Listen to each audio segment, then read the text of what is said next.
Hello বন্ধুরা, জ্ঞানজ্যোতি coaching সেন্টারের পক্ষ থেকে তোমাদের সকলকে জানাই আরও একবার স্বাগত। আজকে আমি তোমাদের সঙ্গে যে বিষয়টি নিয়ে আলোচনা করব সেটি হচ্ছে হরপ্পা সভ্যতার নগর পরিকল্পনা। বিষয়টি শুরু করার আগে তোমাদেরকে একটা ছোট্ট ইনফরমেশন দিতে চাই। তোমরা যারা আমাদের কোচিং সেন্টারে এখনও যুক্ত হওনি কিংবা যুক্ত হতে চাইছো, তারা উপরে দুটি নাম্বার দেখতে পাচ্ছ, 6295916282 এবং 7076398606। তো তোমরা যারা আমাদের সঙ্গে যুক্ত হতে চাইছো তারা কিন্তু এই দুটি নাম্বারের মধ্যে যে কোনো একটি নাম্বারে যোগাযোগ করে আমাদের সঙ্গে কিন্তু যুক্ত হয়ে যেতে পারো। তো দেরি না করে কিন্তু আজকে বিষয় সম্পর্কে আলোচনা শুরু করছি। তো দেখো, হরপ্পা সভ্যতার নগর পরিকল্পনা। তো হরপ্পা সভ্যতা হচ্ছে বিশ্বের মধ্যে সর্বপ্রথম হচ্ছে নগর কেন্দ্রিক সভ্যতা। তো বিভিন্ন নগরকে কেন্দ্র করে কিন্তু এই সভ্যতা গড়ে উঠেছিল। যেমন বলা হয়েছে যে কালীবঙ্গান, ধোলাবিরা, লোথাল, হরপ্পা, মহেঞ্জোদারো ইত্যাদি নগরকে কেন্দ্র করে গড়ে ওঠায় কিন্তু একে হচ্ছে নগর কেন্দ্রিক সভ্যতাও কিন্তু বলা হয়ে থাকে। তো এখানে কিন্তু বেশ কিছু হচ্ছে এই নগর কেন্দ্রিক সভ্যতা যে বললাম, এখানে কিন্তু এই সভ্যতার হচ্ছে নগর কেন্দ্রিক সভ্যতার বেশ কিছু হচ্ছে নিদর্শনের কথা বলা যায়। তো এই নিদর্শনগুলি কি ছিল? বলা হচ্ছে যে সেখানে হচ্ছে রাস্তাঘাট, ঘর বাড়ি, সেখানে হচ্ছে পয়ঃপ্রণালী ব্যবস্থা, শ্রেণী বিভক্ত সমাজ ব্যবস্থা, স্নানাগার, শস্যাগার, পৌর শাসন ব্যবস্থা এবং হচ্ছে যে দুর্গ। তো এগুলি সম্পর্কে কিন্তু পরপর আমি এখন আলোচনা করব। তো প্রথমেই দেখো এই যে রাস্তাঘাট। তো হরপ্পা সভ্যতার যে নগর পরিকল্পনার যদি একটি অন্যতম বৈশিষ্ট্যের কথা বলি, সেটি ছিল কিন্তু এখানের হচ্ছে যে রাস্তাঘাট। তো এই রাস্তাঘাটগুলি কিন্তু যথেষ্ট বড় ছিল। সেখানে হরপ্পা সভ্যতার যে রাস্তাঘাটগুলি কিন্তু যথেষ্ট বড় ছিল এবং বলা হয়েছে এই রাস্তাগুলি কিন্তু উত্তর, দক্ষিণ এবং পূর্ব পশ্চিমে কিন্তু সমকোণে কিন্তু যুক্ত ছিল। অর্থাৎ বলা হয়েছে যে হরপ্পা সভ্যতায় যে সমস্ত রাস্তাঘাটের আর কি সন্ধান পাওয়া গেছে সেগুলি কিন্তু সমকোণে পরিবেষ্টিত ছিল এবং প্রধান যে রাস্তাগুলি ছিল সেগুলি হচ্ছে 9 থেকে 34 ফুট পর্যন্ত কিন্তু চওড়া ছিল এবং প্রতিটি আর কি সেখানে যে প্রধান রাস্তাগুলির পাশে কিন্তু যে ল্যাম্প পোস্ট কিন্তু থাকতো এবং বলা হয়েছে যে ছোট ছোট যে রাস্তাগুলি ছিল সেগুলি কিন্তু বড় রাস্তার সঙ্গে কিন্তু সমকোণে আর কি মিলিত হতো। সেখানে যে ছোট ছোট রাস্তাগুলি ছিল সেগুলি কিন্তু সেখানে যে বড় রাস্তাগুলির সঙ্গে সমকোণে কিন্তু যুক্ত কিন্তু হতো। নেক্সট বলছে হচ্ছে ঘর বাড়ি। দেখো, হরপ্পা সভ্যতায় কিন্তু বাড়িঘর তৈরির ক্ষেত্রে সেখানে কিন্তু ইটের ব্যবহার লক্ষ্য করা গিয়েছিল এবং বলা হয়েছে যে হরপ্পা সভ্যতায় কিন্তু দু ধরনের ইট কিন্তু ব্যবহার করা হতো। একটা হচ্ছে রোদে পোড়ানো ইট, একটা হচ্ছে আগুনে পোড়ানো ইট। তো এই দু ধরনের ইটের ব্যবহার কিন্তু হরপ্পা সভ্যতায় কিন্তু বলা হয়েছে, এই দু ধরনের ইটের ব্যবহারের কথা কিন্তু বলা হয়েছে। এবং যদি বলি সেখানে যে বাড়িগুলি যে তৈরি হতো, সেখানের বাড়িঘরগুলি কিন্তু তৈরির ক্ষেত্রে কিন্তু একই মাপের কিন্তু ইট ব্যবহার হতো। অর্থাৎ বাড়িঘরগুলি তৈরির ক্ষেত্রে একই মাপের ইট কিন্তু ব্যবহার করা হতো এবং সেখানের বাড়িঘরগুলি যদি কথা বলি, বাড়িগুলি কিন্তু একতলা, দোতলা, তিনতলা কিন্তু তিনতলার বাড়িরও কিন্তু অস্তিত্ব পাওয়া গেছে এবং এর পাশাপাশি কিন্তু ছোট ও মাঝারি ধরনের ঘরেরও কিন্তু অস্তিত্ব পাওয়া গেছে। তো এর থেকেই অনুমান করা যায় যে এই যে বড় বাড়িগুলি ছিল এগুলিতে হচ্ছে উঁচু শ্রেণীর মানুষেরা বসবাস করত এবং যে ছোট ও যে মাঝারি ধরনের যে বাড়িগুলি ছিল এগুলিতে হচ্ছে নিম্ন শ্রেণীর মানুষেরা কিন্তু বসবাস করত। তো এর থেকেই বোঝা যায় যে হরপ্পা সভ্যতায় কিন্তু শ্রেণী বৈষম্য ছিল এবং সেখানে হচ্ছে প্রতিটি বাড়িতে উঠান থাকতো, নিজস্ব কূপ থাকতো, স্নানাগার থাকতো, সেখানে হচ্ছে যে উন্নত যে পয়ঃপ্রণালী ব্যবস্থা কিন্তু থাকতো। তো এই সম্পর্কে ডিডি কোশাম্বী আর কি বলেছেন যে হরপ্পা সভ্যতায় যে এত উন্নত মানের যে পয়ঃপ্রণালী ব্যবস্থা ছিল, এই কারণেই কিন্তু হরপ্পা সভ্যতাকে মেসোপটেমিয়া সভ্যতা থেকে কিন্তু পৃথক বলা কিন্তু চলে। নেক্সট দেখো, বলছে হচ্ছে যে পয়ঃপ্রণালী ব্যবস্থা। তো এই যে হরপ্পা সভ্যতায় কিন্তু যে যথেষ্ট আর কি উন্নত মানের কিন্তু পয়ঃপ্রণালী ব্যবস্থা ছিল।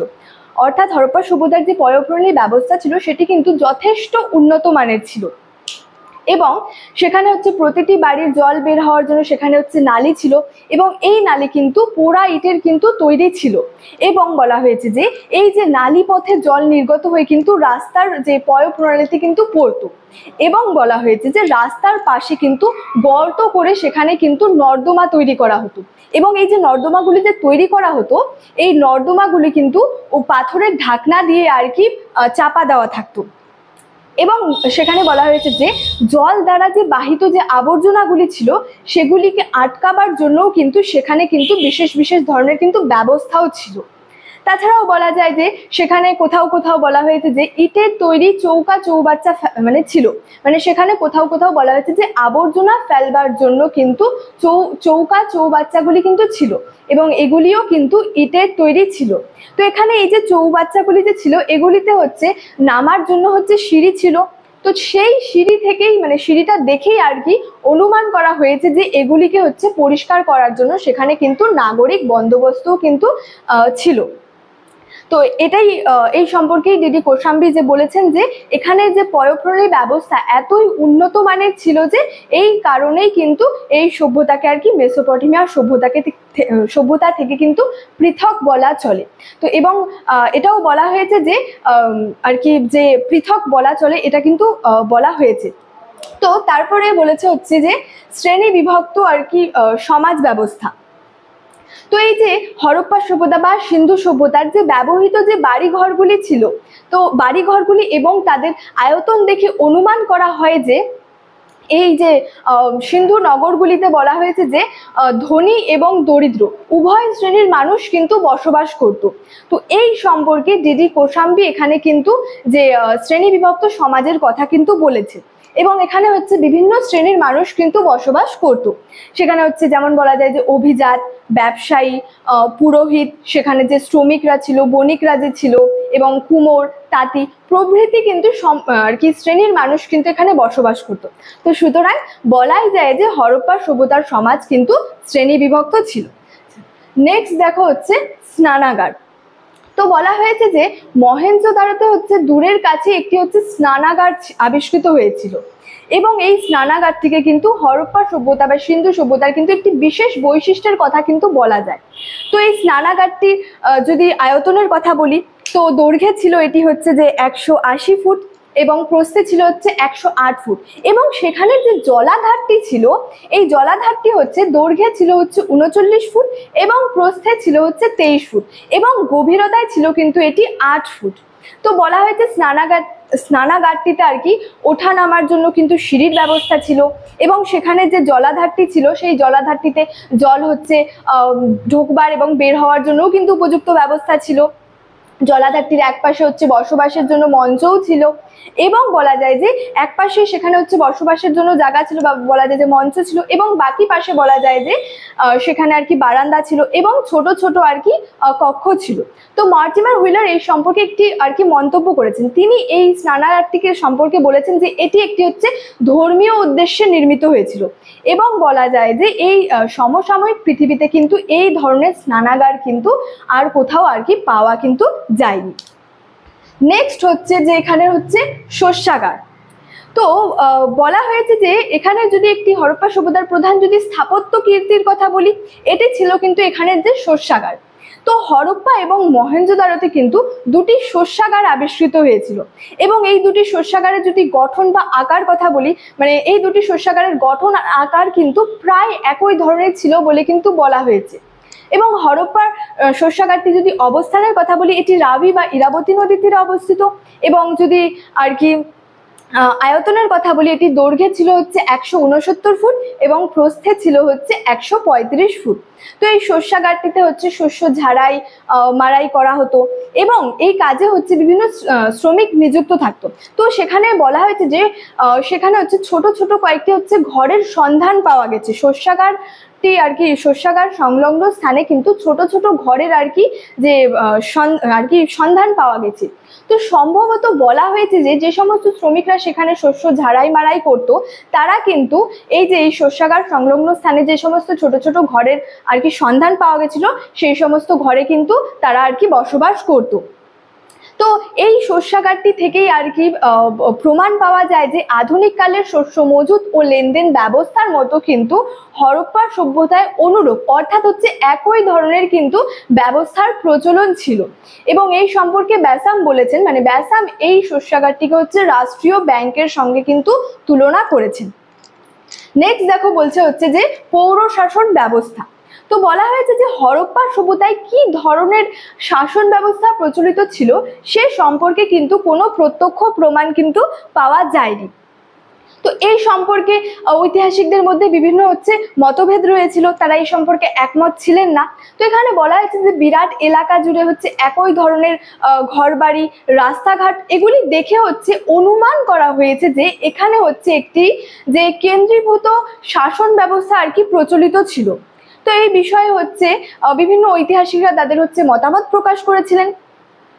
তো ঐতিহাসিক এস.কে. সরস্বতী এর সম্পর্কে বলেছিলেন যে এই যে হরপ্পার নগরগুলির সংগঠন দেখে মনে করা হয়েছিল বা অনুমান করা হয়েছিল যে এখানে একটি আর কি কেন্দ্রীভূত প্রশাসন কিন্তু ছিল, এবং বলা হয়েছে যে এই যে এখানে যে কেন্দ্রীভূত প্রশাসন ছিল, এই প্রশাসনই কিন্তু যে জনগণের আর কি জীবন কিন্তু নিয়ন্ত্রণ করত। এবং এই সম্পর্কে জি.ডি. কোশাম্বী বলেছেন যে রাজতন্ত্র বা প্রজাতন্ত্র যাই হোক না কেন, এখানে এক প্রকারের কেন্দ্রীয় শক্তি ছিল, না হলে কিন্তু এই যে এত উন্নত, এত যে পরিকল্পিত আর কি নাগরিক সভ্যতার বিকাশ কিন্তু এখানে সম্ভব হতো না।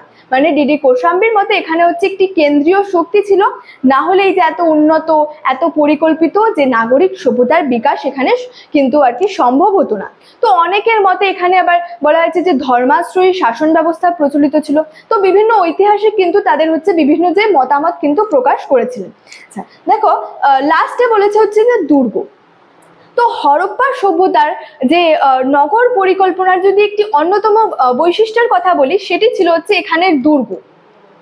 এবং বলা হয়েছে এই যে হরপ্পা সভ্যতার এলাকাগুলি ছিল, এই এলাকাগুলিকে কিন্তু দুটি ভাগে ভাগ করা হয়েছিল, একটি উঁচু এলাকা এবং একটি বলা হয়েছে যে নিচু এলাকা। তো এই যে উঁচু এলাকাগুলি যে ছিল, এই উঁচু এলাকাগুলি সিটাডেল নামে পরিচিত। এবং বলা হয়েছে এই যে সিটাডেল এলাকা বা যে উঁচু এলাকাগুলি কিন্তু চারপাশ দিয়ে কিন্তু প্রাচীর দিয়ে ঘেরা থাকতো, এবং এই প্রাচীরগুলি কিন্তু পোড়া ইটের তৈরি ছিল। এবং এই যে সিটাডেল এলাকাটি চারপাশ দিয়ে প্রাচীর দিয়ে ঘেরা থাকতো, তো এখানেই বলা হয়েছে যে থাকতো নগরের দুর্গ। এবং সিটাডেল এলাকাটি যে চারপাশ দিয়ে প্রাচীর দিয়ে ঘেরা থাকতো, এর কোণে কোণে বড় বড় বলা হয়েছে যে গম্বুজ থাকতো, এবং বলা যায় যে এই গম্বুজগুলিও যে পোড়া ইটের কিন্তু তৈরি ছিল। এবং আমি প্রথমে বললাম যে হরপ্পা সভ্যতার যে এলাকাগুলি, এগুলিকে দুটি ভাগে ভাগ করা হতো, একটি উঁচু এলাকা এবং একটি নিচু এলাকা। উঁচু এলাকাগুলি যে সিটাডেল নামে পরিচিত। তো এই যে সিটাডেল এলাকা বা যে উঁচু এলাকায় কিন্তু যে শাসক শ্রেণীর আর কি লোকেরা বা শাসক শ্রেণীর মানুষেরা কিন্তু বসবাস করত, এবং যে নিচু এলাকা ছিল, এই নিচু এলাকায় সাধারণ মানুষেরা কিন্তু বসবাস করত। তো স্টুডেন্ট, এই ছিল আজকে আমার হরপ্পা সভ্যতার নগর পরিকল্পনা সম্পর্কে আলোচনার বিষয়। ভিডিওটি ভালো লাগলে লাইক, কমেন্ট এবং বন্ধুদের সঙ্গে শেয়ার করে দিও। দেখা হচ্ছে তোমাদের সঙ্গে পরবর্তী ভিডিওতে। ততক্ষণের জন্য ভালো থেকো, সুস্থ থেকো। Thank you so much. Thanks for watching.